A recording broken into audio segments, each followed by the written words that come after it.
Stoner Mind. Hi there, how's it going? So you want to know what headphones I use? Good, because I'm going to tell you in this video.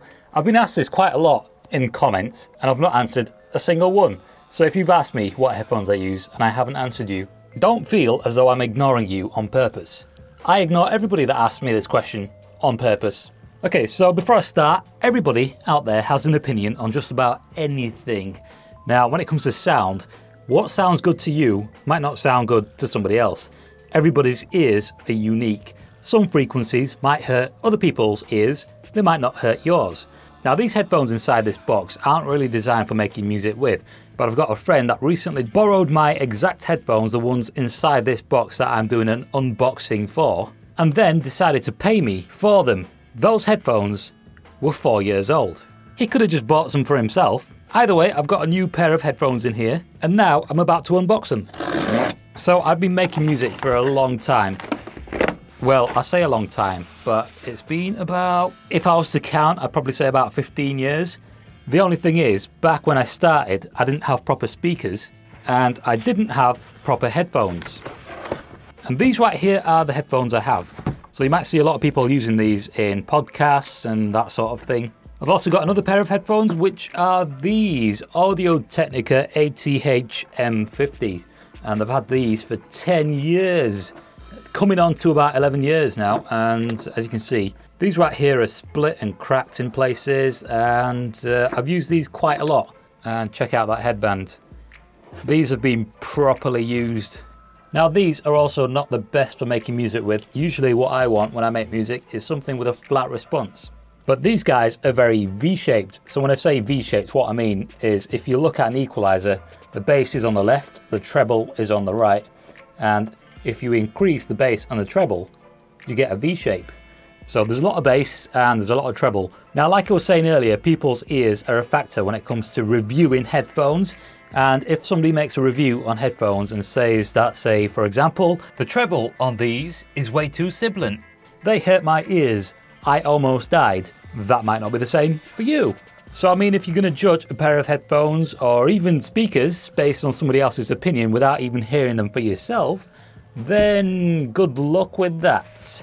Now, like I was saying, I've had these 10, maybe 11 years, and I've decided recently to change the cups on them. And these are the ones I bought. Now, these are properly comfortable, they're like awesomely comfortable, but they change the sound profile of the headphones. So I've left them off and I'm going to stick with the originals. I might even buy another pair of these headphones, but for now, I'll stick to these. Now, this video isn't exactly a review video of these headphones, it's just me showing you what I work with. Right, so far we've got these two. Now, I've actually got another pair of headphones that I make music with, and they are in here. Once again, Beyer Dynamic, only these ones are the DT880 Pro. So you remember how I was saying that these ones are more V-shaped, more bass, more treble? Well, these ones are more closer to neutral. So these headphones here are closed back headphones, and these ones are open. I think technically they're semi-open, and these ones right here are also closed. Now, I've got another pair of Sony headphones. I'm trying to find them. If I can't find them, I'm going to have to put up a picture. But I think a few of you have seen them already. I know one person commented about them. Right, I found them. They were actually hanging underneath that speaker down there somewhere. And I've got a bunch of wires hanging from that as well. So they were sort of camouflaged. It's the other Sony headphones that I can't quite find, but they're also not too bad for making music with. I think they might be downstairs actually. That is a picture of them right there.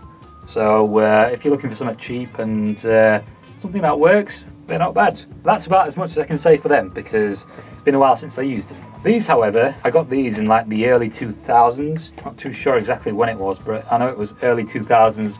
They'd literally sort of just been released. These you can literally wear for hours. But yeah, super comfy. Also, this keyboard back here seems to do something funny with the camera. There's sort of like a weird sort of banding going on. But when I take the keyboard out of the shot, it goes away. So yeah, these are my other headphones, and I barely use these now. In fact, I can't remember the last time I did use them. Also, I've had these so long that the stuff on the side here is peeling off. But yeah, other than that, I've enjoyed these headphones quite a lot. So yeah, that's a quick rundown of the headphones. These right here are 80 ohms, and up there in the top left corner, you can see my audio interface. The DT880 Pro are 250 ohms, and that runs them just fine. The only difference is with the Audio Technica, that volume there is pretty loud. But with the 880s, what you've got to do is put the volume to about there. And then, from what I remember, I think they're about similar in volume.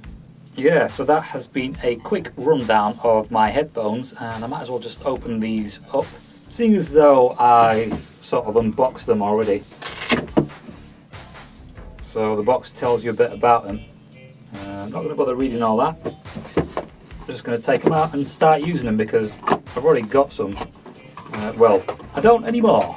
So inside here you get this, that's a pouch to put them in, and the headphones themselves.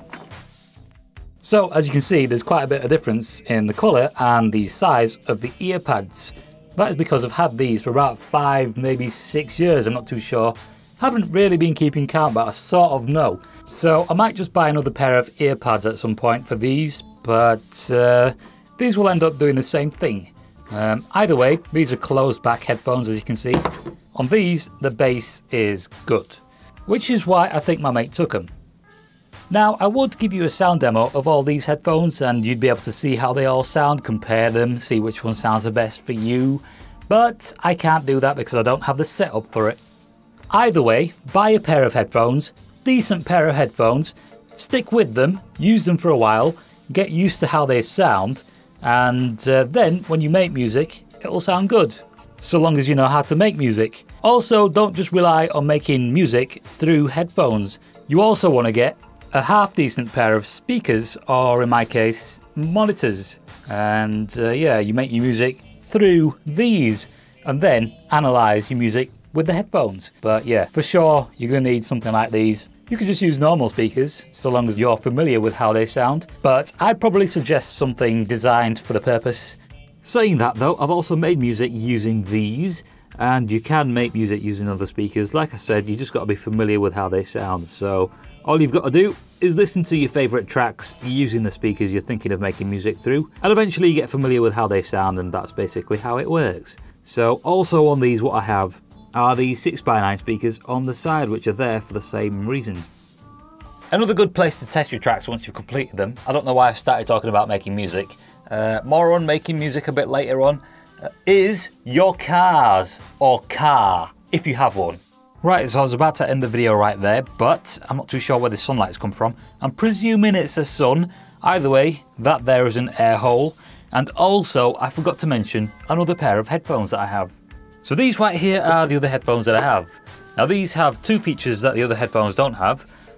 One is Bluetooth, so if you're riding around on your bike or you're working out, you can listen to music and you don't have to worry about the wire. Two, if you don't want them on your head, you can put them around your neck and put them in speaker mode.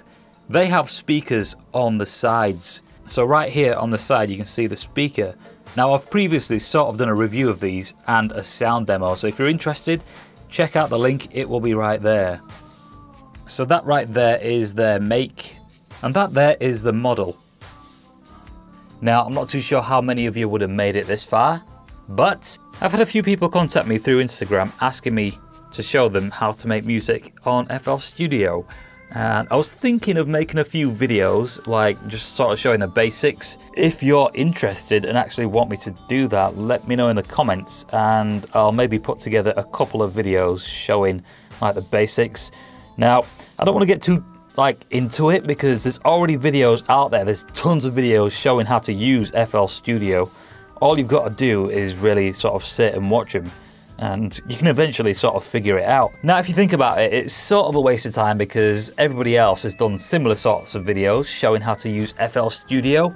Now if I was to do this, obviously it's going to be in my own way, and that is the only thing that's going to be unique about it. It's going to be my way of teaching you, well, sort of I'm not a good teacher, I don't really want to teach, but I can sort of do it, So yeah, just let me know and I'll think about it. Now, even though I say I'd teach the basic stuff, most, if not all, of making music is easy. Once you know how, that is all it comes down to. So let me know below and I'll see you in the next one.